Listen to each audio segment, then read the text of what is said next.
नमस्कार। चौपाल चर्चा कार्यक्रम में आपका स्वागत है। दोस्तों, हम एक लोकतांत्रिक व्यवस्था वाले देश में रहते हैं जहां हम चुनते हैं अपनी सरकारें और हमारी ये सरकारें बनाती हैं हमारे कल्याण के लिए कुछ योजनाएं। अपने इस कार्यक्रम के माध्यम से हम आपको देते हैं उन्हीं योजनाओं की जानकारी। किसी भी योजना की सफलता इस बात पर निर्भर नहीं करती कि वो आर्थिक रूप से कितनी बड़ी है, बल्कि इस बात पर निर्भर करती है कि वो उसका लाभ उन लोगों तक कितना पहुंच पा रहा है जिनके लिए ये योजनाएं बनाई गई है। अपने इस कार्यक्रम में हम आपको लेकर चलते हैं उन स्थानों पर, उन ग्रामीण क्षेत्रों में जहां के लोगों ने उन योजनाओं का लाभ उठाकर अपने गांव को विकास के पथ पर और आगे बढ़ाया है। साथ ही हम उन स्थानों पर भी जाने की पूरी कोशिश करते हैं जहां के लोगों को इन योजनाओं का लाभ किसी कारणवश नहीं मिल पाया है। हमारी हमेशा कोशिश बनी रहती है कि ऐसे स्थानों पर लोगों को उन योजनाओं की पूरी जानकारी हो और साथ में वो उसका पूरा लाभ उठाकर अपने गांव को और आगे ले जाएं। इसी कड़ी में इस बार चौपाल चर्चा की टीम आ पहुंची है मोदी नगर के एक छोटे से गांव लतीफपुर तिवड़ा में। तो आइए चलते हैं गांव के अंदर और जानते हैं यहाँ की कुछ अनसुनी कहानी।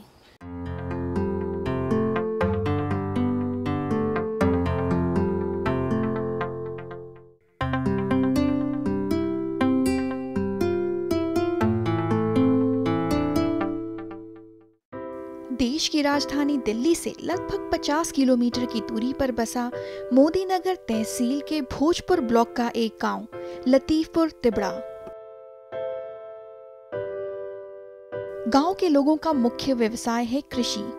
गेहूं, धान यहाँ की मुख्य फसलें हैं।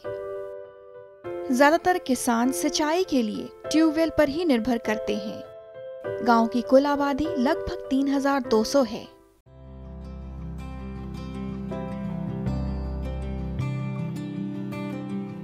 चौपाल चर्चा की टीम जब लतीफपुर तिवड़ा पहुंची तो यहाँ की नवनिर्वाचित महिला प्रधान सुचेता चौधरी, पंचायत सदस्य आशीष चौधरी और अन्य पंचायत समिति के सदस्य चौपाल लगाकर ग्रामीणों को नई योजनाओं की जानकारी दे रहे थे।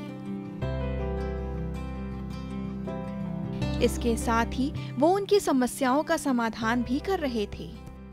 गांधी जी भारत को, भारत के गांव को और गांव में रहने वाले लोगों के मन को अच्छे से जानते थे और समझते थे।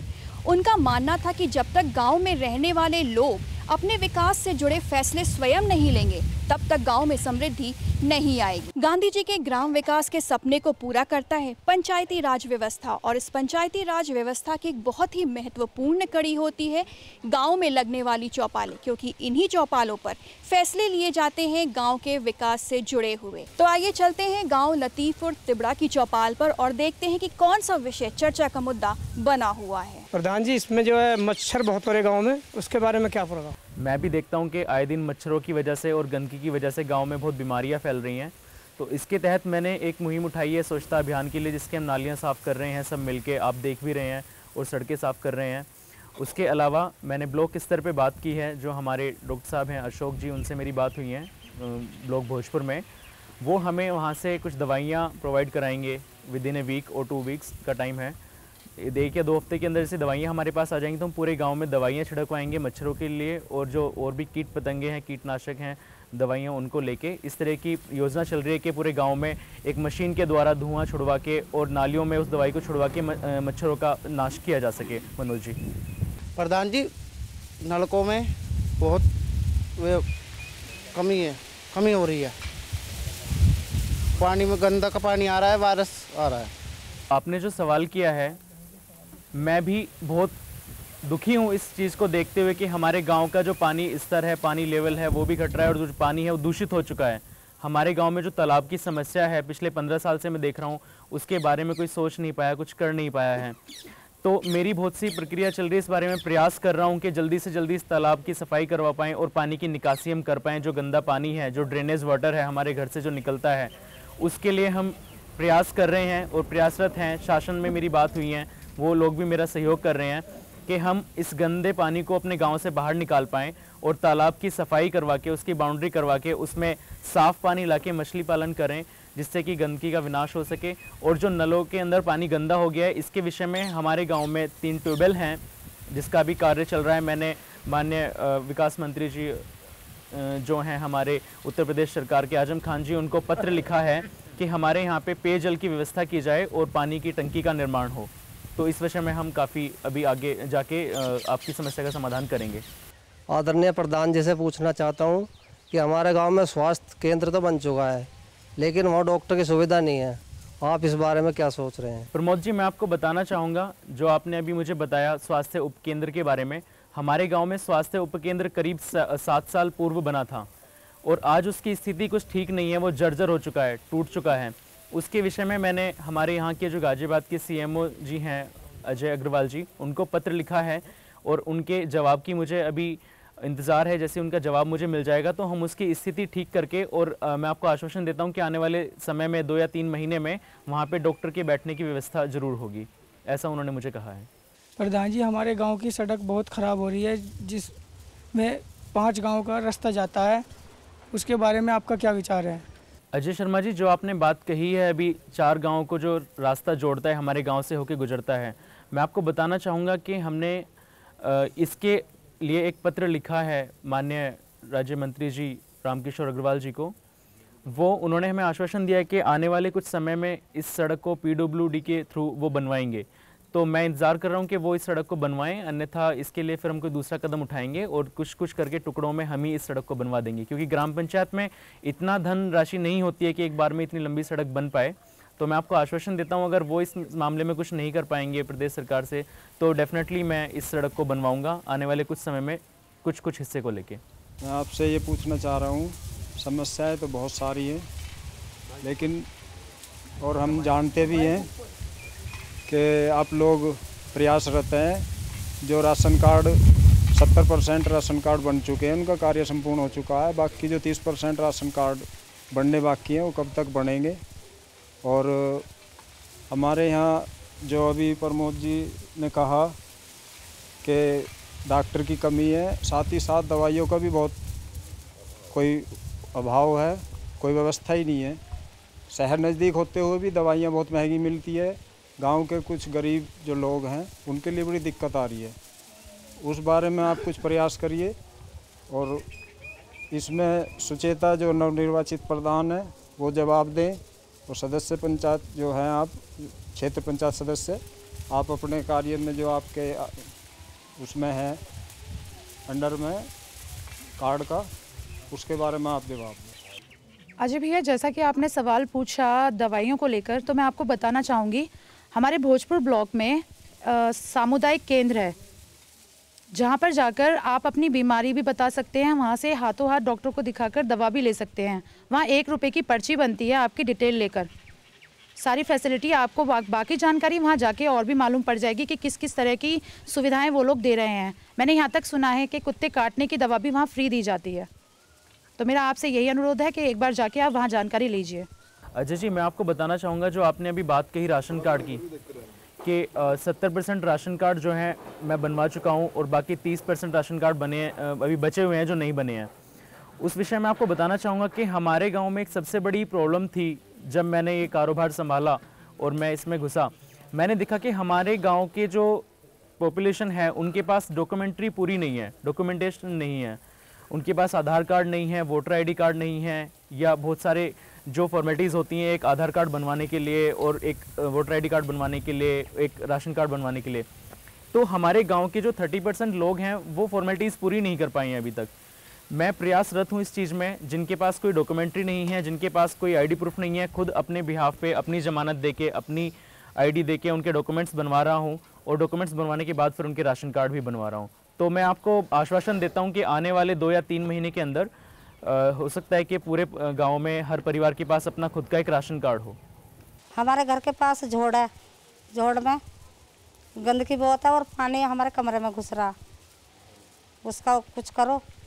अभी तो बारिश भी नहीं हुई और बारिश की वजह से तो और मकान ढह भी सकता है। मैं आपकी परेशानी को देख के बहुत दुखी हूँ, और कभी जब मैं आपके घर पे वोट मांगने गया था तो आपके गांव की स्थिति और आपके घर की स्थिति, आपके समाज की और आपके जो आस पड़ोस की स्थिति देख के मेरी आंखों में आंसू आ गए थे कि जिस तरह की परेशानियां आप झेल रही हैं। आप अपने घर में घुसने से पहले मग्गे से पानी निकालती हैं, तब अपने घर में आप जाके खाना बनाती हैं और खाट बिछा के सो पाती हैं। मैंने इस परेशानियों को देखते हुए तब ये भार संभाला प्रधानी का और सदस्य क्षेत्र पंचायत का। उस दिन से ही मैं आपके घर के आसपास की जगह को और तालाब की स्थिति को देखते हुए कार्यरत हो चुका हूं। इसके तहत मैंने एसडीएम महोदय को पत्र लिखा और स्थिति का जायज़ा भी कराया। मौके पे पहुंचकर तहसीलदार महोदय और जो हमारे लेखपाल हैं उन्होंने आके स्थिति का जायज़ा किया। वहाँ पे काम भी शुरू हुआ, आसपास के पानी को निकालने के लिए निकासी का, तालाब का काम शुरू हुआ। लेकिन वहाँ पे एक बहुत बड़ी समस्या है जो कुछ अम्बेडकर पार्क को लेके है। वहाँ पे अम्बेडकर पार्क है पेपर्स में, लेकिन मौके पे वहाँ तालाब है और तालाब पिछले 15 साल से साफ़ नहीं हो पाया है, क्योंकि 15 साल पहले वहाँ पे अम्बेडकर पार्क घोषित हुआ था, उसकी वजह से वहाँ पे खुदाई नहीं हो पाती है।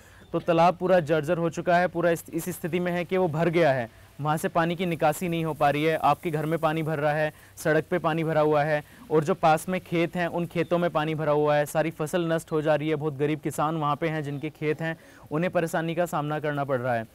तो मेरी प्रशासन से और शासन से दोनों से यही गुजारिश है कि प्रशासन मौके पे पहुँच के उस स्थिति का जायज़ा करके काम में मेरी मदद करे, और जो शासन है उनसे मेरी बात हुई है वो वहाँ पे स्थिति का आके एक बार जायज़ा लें और मौके से उस पार्क को हटा के दूसरी जगह पे तब्दील करा दें उसकी जो मेयद है, और वहाँ पे हम एक बड़ा तालाब, सुंदर एक झील का निर्माण करें, जिससे कि आप जैसे बहुत से गरीब परिवारों की समस्या दूर हो सके और जो गरीब किसान हैं जिनकी फसल बर्बाद हो रही है वो दूर हो सके। और वहाँ पे जो गांव के पानी की निकासी की मेन समस्या आई हुई है, आज हम वहाँ से निकलते हैं तो मुझे बड़ी शर्म आती है कि मेरे गांव की औरतें और लड़कियाँ अपनी सलवार या धोती उठाकर वहाँ से उन्हें निकलना पड़ता है कि उनका पानी कीचड़ में पैर ना चला जाए, पानी में, गंदे पानी में उनके कपड़े ना चले जाएं या वो वहाँ से ख़राब ना हो जाए उनके कपड़े। पार्क एक बहुत अच्छा मुद्दा है हमारे लिए कि भी हमारे गांव में पार्क होना चाहिए, बच्चों के खेलने के लिए ग्राउंड होना चाहिए, लेकिन उससे ज़्यादा ज़रूरी है पानी की निकासी। मेन मुद्दा पानी की निकासी का है, पानी की निकासी होनी चाहिए। हमारे पास दूसरी भी भूमि है, वहाँ हम पार्क दे सकते हैं, अम्बेडकर पार्क को हम वहाँ बना सकते हैं, अम्बेडकर जी के नाम से वहाँ पार्क बन जाए, और यहाँ पे जो झील है वो झील बन जाए, उनके नाम से ही भले बने या दूसरे किसी नाम से बने, तो पानी की निकासी भी हो सके और आपका जो गरीब परिवार है जो मकान टूटने की स्थिति में है वो भी ठीक हो जाए और आप अपना जीवन व्यापन अच्छे से कर पाओ। प्रधान जी, मेरा आपसे ये सवाल था कि शौचालय के लिए पहले भी बहुत सी योजनाएं आई हैं और मतलब सुनने में आया था कि शौचालय बना दिए गए हैं, लेकिन अभी भी बहुत सारे गरीब परिवार ऐसे हैं जिनके घरों में शौचालय है ही नहीं। तो आपने उसके लिए कोई प्रयास किया, उसके बारे में जानकारी लेने की कोशिश की कि क्या हुआ है क्या नहीं हुआ है, उसके बारे में थोड़ा सा आप हमें बताइए। मेरे युवा भाई सिद्धार्थ, मैं आपको बताना चाहूँगा कि जो समस्या आपने मुझे बताई है कि कुछ गरीब परिवार हैं गाँव में जिनके शौचालय नहीं बन पाए हैं, ऐसा है सिद्धार्थ भाई कि जब ये भार ये चार्ज मुझे मिला उससे पहले शौचालय का निर्माण चल रहा था गांव में, तो इलेक्शन कमीशन की वजह से वो काम बीच में रुक गया था कि आचार संहिता लग गई थी। उस काम को पूरा कराया जा रहा है अभी, और इसमें प्रयासरत मैं हूँ। अभी मेरे डीपीआरओ से बात हुई है, उन्होंने कहा है, मुझे आश्वासन दिया है कि जो पैसा था वो पहले ही पूरा निकल चुका है अकाउंट से, तो मुझे फ़ंड अवेलेबल नहीं कर पाएंगे, लेकिन उसके अलावा जो भी उन्हें मुझे उनसे मदद चाहिए वो मेरी मदद कर भी रहे हैं। मैं सारे शौचालय कंप्लीट भी करा रहा हूँ और जो शौचालय अधूरे रह गए थे उन्हें भी बनवा रहा हूँ। अभी साथ में मिलकर जो हमारे पहले सचिव थे यहाँ के, ग्राम सचिव, उनसे मेरी बात हुई है और जो पूर्व प्रधान है उनसे बात हुई है, और मैं निरंतर कार्यरत हूँ अभी इस प्रक्रिया में, और उन सबके साथ मिलकर मैं इस काम को पूरा कराऊँगा। और आपको आश्वासन देता हूँ कि 1 साल के अंदर अंदर पूरे गाँव में कोई भी परिवार ऐसा नहीं बचेगा जिसमें शौचालय ना हो, और जो अधूरे पड़े हैं वो सभी कंप्लीट हो जाएंगे। मैं प्रधान जी से एक सवाल पूछना चाहता हूँ कि ये जो बेटी बचाओ बेटी पढ़ाओ के लिए जो भी आपने चलाया हुआ है, इसमें आप किस तरीके से क्या कोशिश कर रहे हो और आगे इसे कहाँ तक ले जाना चाहते हो? मैं आपके सवाल का जवाब देना चाहूँगी कि हम इस कार्य को बहुत प्रायोरिटी पर लेके चल रहे हैं, क्योंकि जब हमें बने हुए कुछ टाइम ही हुआ था तो मुझे मालूम चला था कि हमारे गांव में बेटियों की संख्या बेटों की अपेक्षा बहुत कम है।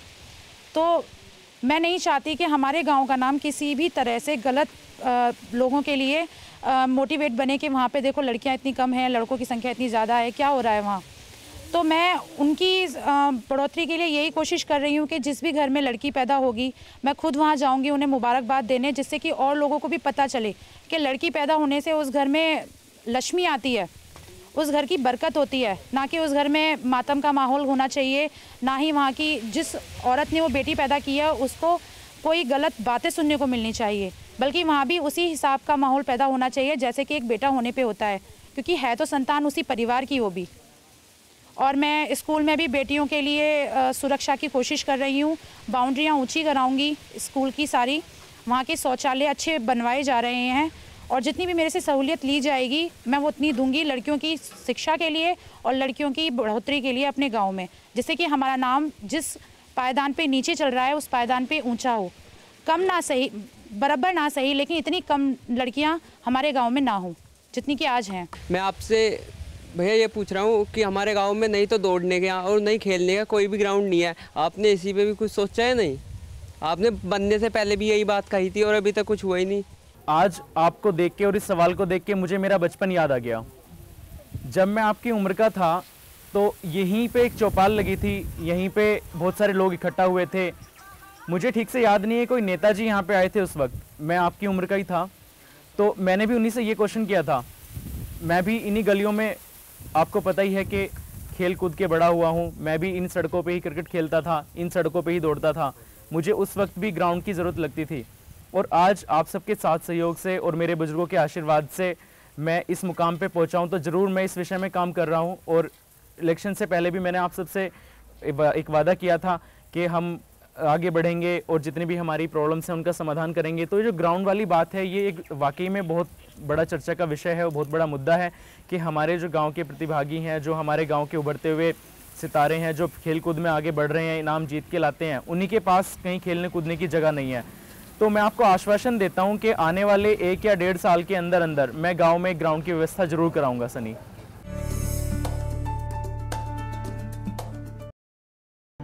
आस्था के सागर में हो जाएं सराबोर, प्रभु की अनुकंपा से बंधे जीवन की डोर, सफल और सार्थक बनाएं अपना जीवन, आशा और विश्वास जगाए जीवन दर्शन, रोजाना सुबह 6 बजे।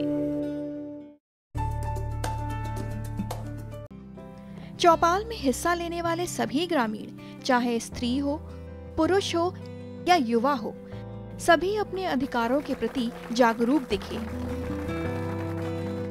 संभवतः शिक्षा और प्रचार माध्यमों की गहरी पहुंच ने जागरूक किया है यहाँ के लोगों को, तो हमने यहाँ की शिक्षा की स्थिति को भी देखना चाहा। गांव में 3 प्राथमिक विद्यालय है और 1 जूनियर हाई स्कूल। सार्वजनिक अवकाश होने के कारण स्कूलों में छुट्टी थी। स्कूल का भवन अच्छी स्थिति में था। विद्यालय की दीवारों पर बनाए गए चित्र कलात्मकता तो दर्शा ही रहे थे, साथ ही शिक्षा की अहमियत से जुड़े संदेश विद्यार्थियों को विद्या के प्रति समर्पण के लिए प्रेरित करते दिखे। स्कूल में मिड डे मील की भी अच्छी व्यवस्था है, तो पीने के पानी के लिए हैंडपंप लगा हुआ है। लतीफपुर तिबड़ा गांव में केंद्र सरकार की महत्वाकांक्षी योजना बेटी बचाओ बेटी पढ़ाओ कामयाबी के स्तर पर आगे बढ़ती नजर आई। बेटी बचाओ बेटी पढ़ाओ योजना की शुरुआत प्रधानमंत्री नरेंद्र मोदी ने हरियाणा के पानीपत से की थी। अगर अवसर मिलता है तो बेटे से बेटियां ज्यादा कमाल करके दिखाती हैं। आज भी आपके हरियाणा के और हिंदुस्तान के किसी भी राज्य के 10th या 12th के रिजल्ट देख लीजिए, फर्स्ट 10 में से 6 या 7 तो बच्चियां होती हैं जीतने वाली, बेटों से ज्यादा नंबर लाती हैं। आप हिंदुस्तान का पूरा एजुकेशन सेक्टर देख लीजिए, टीचर्स में 70-75% महिलाएं शिक्षक के रूप में काम कर रही हैं। इस योजना का लक्ष्य न केवल देश में बच्चियों की घटती हुई संख्या को बढ़ाना है, साथ ही इस योजना का लक्ष्य लड़कियों को पढ़ाई के जरिए सामाजिक और आर्थिक तौर पर आत्मनिर्भर भी बनाना है। इस गांव में बेटी बचाओ बेटी पढ़ाओ अभियान की जिम्मेदारी खुद अपने कंधों पर उठाई है यहाँ की महिला प्रधान सुचेता चौधरी ने। जब भी हमारे गांव में किसी घर में बेटी होती है तो मैं खुद उनसे मिलने जाती हूँ, उनको मुबारकबाद देती हूँ, उनको ये महसूस कराती हूँ कि इसमें वो अपने आप को नीचा ना समझें बल्कि उसी तरह ऊंचा समझें जैसे कि उनके घर में बेटे होते हैं, ऐसे ही बेटी हैं। उनके घर में लक्ष्मी आई है, अगर उनको वो अच्छी शिक्षा देंगे, आगे बढ़ने का मौका देंगे, उनका अच्छे से पालन पोषण करेंगे तो एक दिन वो भी उनका नाम रोशन करेंगी। सुचेता एक पढ़ी लिखी जागरूक महिला है। प्रधान बनते ही सबसे पहले इन्होंने गांव में घटती हुई बच्चियों की संख्या को गंभीरता से लिया। इस गांव में प्रति 1000 लड़कों पर सिर्फ 633 लड़कियां ही रह गई थीं। इसे देखते हुए यहाँ की प्रधान ने बेटी बचाओ बेटी पढ़ाओ अभियान से जुड़कर पूरे गांव को इस अभियान के प्रति जागरूक करने की ठानी। इस पूरे अभियान में उनका साथ दे रही है नीतू सिंह, जो पूरे गाजियाबाद जिले में बेटी बचाओ बेटी पढ़ाओ अभियान की प्रोजेक्ट कोऑर्डिनेटर हैं। इस गांव का चयन भी इसलिए हुआ है क्योंकि यहाँ पे लड़कियों की संख्या काफ़ी कम है और जहाँ जहाँ पे हम लोगों ने जो मुख्य रूप से 20 ग्राम पंचायतों का चयन किया हुआ है वो वही ग्राम पंचायत है जिनमें लड़कियों की संख्या बहुत कम है लड़कों की अपेक्षाकृत। तो हमारा मेन उद्देश्य है कि हम इन गांव में जाके लोगों के साथ में बातचीत करें और गांव में पूरे गांव में जितने भी लोग हैं समुदाय है उसके बीच में ऐसी गतिविधियां करें जो जागरूकता को लोगों तक पहुंचाएं। लोगों को इस अभियान से जोड़ने के लिए हर महीने एक रैली निकाली जाती है। इसके साथ ही जब भी गांव में कोई बच्ची जन्म लेती है तो सुचेता कुछ महिलाओं के साथ मिलकर उस घर जाती हैं और बच्ची को आशीर्वाद देकर उसके माता पिता को मिठाई भी खिलाती हैं। साथ ही बच्ची को पढ़ाने लिखाने के लिए उन्हें प्रोत्साहित भी करती हैं।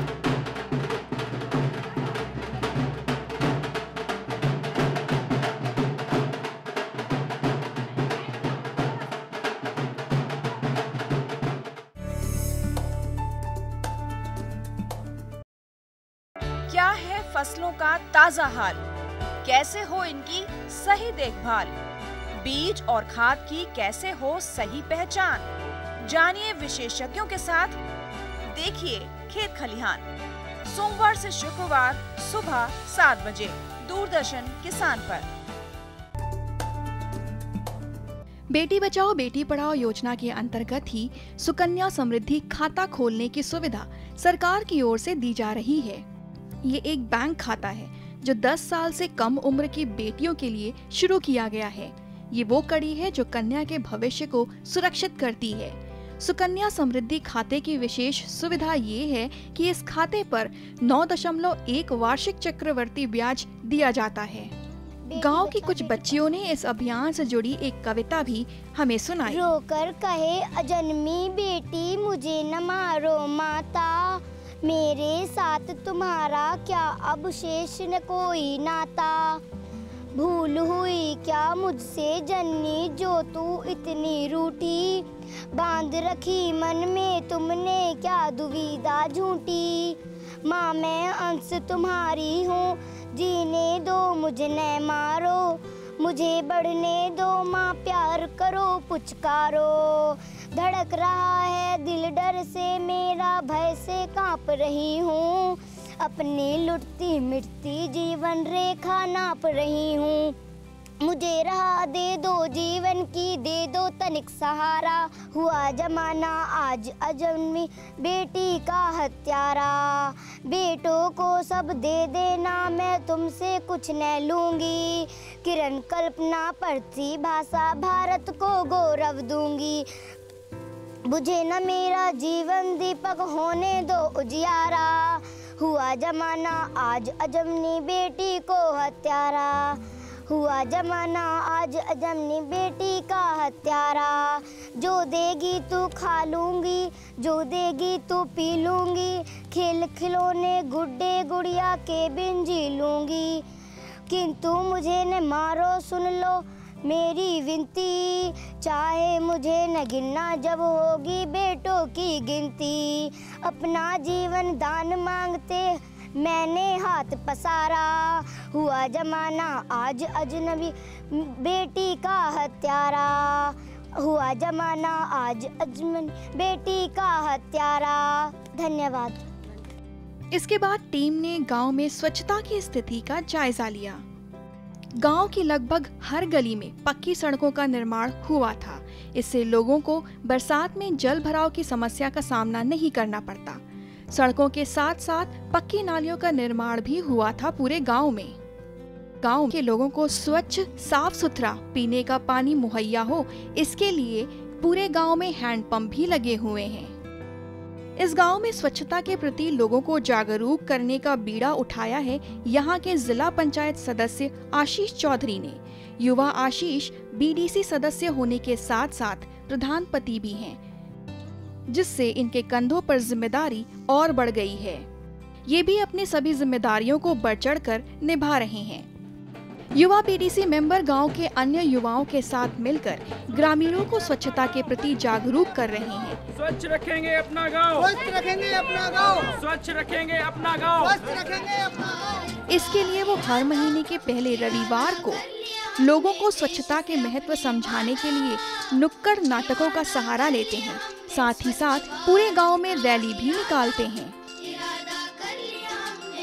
मैं आपको बताना चाहूँगा कि अब तक मैंने अपने गांव में जो कार्यों की शुरुआत की थी, वो सबसे पहले स्वच्छता को लेके एक स्वच्छता जो भारत स्वच्छता मिशन चल रहा है उसके तहत हमने एक शुरुआत की 6 मार्च को अपने गांव में साफ़ सफाई करके।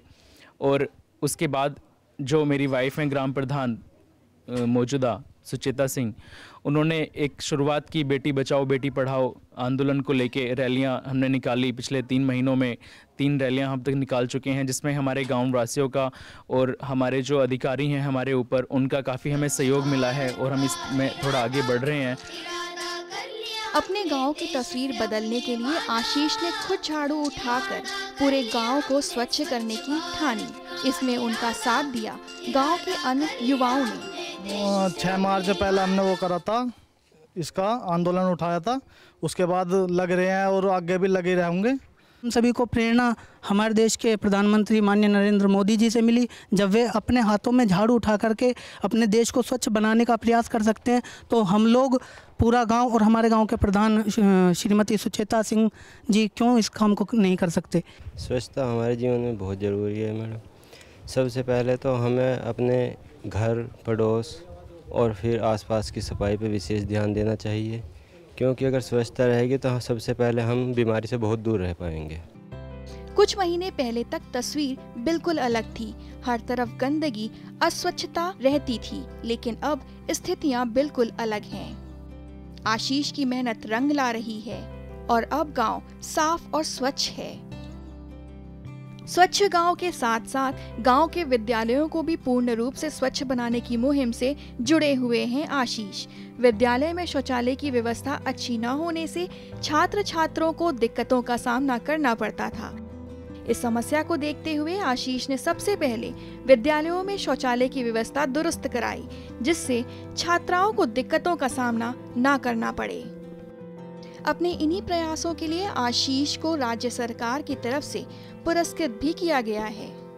लतीफपुर तिबड़ा गांव में योजनाएं अच्छी तरह क्रियान्वित हो रही हैं। शिक्षा और स्वास्थ्य के क्षेत्र में यहां के लोगों को सरकारी मदद की जरूरत है। स्थितियों को बदलने का प्रयास यहां के ग्रामीण लगातार कर रहे हैं। पढ़ाई के लिए कुछ किताबें जो हैं वो हम लोग मुफ्त स्कूल में उपलब्ध कराएंगे और उनके कंप्यूटर की शिक्षा के लिए भी हमारे ग्राम प्रधान प्रयासरत हैं। एक हमने समिति बनाई है जो चिकित्सा के हिसाब से, जो स्वास्थ्य के हिसाब से, जो आज की स्वच्छता के हिसाब से मतलब कार्य करेगी और कर रही है कि मतलब कि हर आदमी को ये शिक्षा दी जा रही है, बताया जा रहा है कि स्वच्छता ही स्वास्थ्य के लिए जो है वो बहुत ज़रूरी है। इसलिए गांव में जो है मतलब स्वच्छता अभियान हम पूरी तरीके से ताकत से चला रहे हैं। गांव के प्रधान भी अपने गांव को पूर्ण रूप से विकसित बनाने की ओर लगातार प्रयासरत हैं। गांव की जलपूर्ति के लिए हमने सोचा है गांव में टंकी का निर्माण कराएंगे। गांव में जो शमशान घाट है उसकी हालत भी बहुत ख़राब है, तो उसका भी नवीनीकरण कराने की सोची है। इसके अलावा हमने गांव में एक खेल का मैदान और कराने का आगे का प्लान किया है। इन्हीं प्रयासों के बीच उन्हें कई मुश्किलों का सामना भी करना पड़ रहा है। बस जरूरत है तो थोड़ी सरकारी मदद की। आशाएं हैं, विश्वास है और साथ ही प्रयास भी है। इन्हीं प्रयासों के चलते आज ये गांव आसपास के क्षेत्रों में भी चर्चा का विषय बना हुआ है। और अगर ये प्रयास ऐसे ही चलते रहे तो वो दिन दूर नहीं जब बापू के सपनों का भारत पूर्ण रूप से आकार लेगा। आज के चौपाल चर्चा कार्यक्रम में हमने बात करी लतीफपुर तिवड़ा गांव की कि कैसे यहाँ के लोग बेटी बचाओ बेटी पढ़ाओ अभियान से जुड़ रहे हैं। इसके साथ ही ये भी दिखाया कि कैसे यहाँ के जागरूक लोग स्वच्छ भारत मिशन से जुड़कर इस अभियान को और सफल बनाने में लगे हुए हैं। इन दोनों अभियानों को सफल बनाने में यहाँ के जागरूक लोगों का बहुत बड़ा योगदान है। इसके साथ ही हमने रुख किया यहाँ की चौपाल का और जाना यहाँ की ग्रामीण समस्याओं को और ये भी जाना कि कैसे यहाँ के लोग उन समस्याओं से निपटते हैं। तो अगले कार्यक्रम में हम मिलेंगे किसी और गांव की अनसुनी कहानी के साथ। तब तक के लिए देखते रहिए हमारा ये कार्यक्रम चौपाल चर्चा, क्योंकि हो सकता है अगला गांव आपका हो। नमस्कार।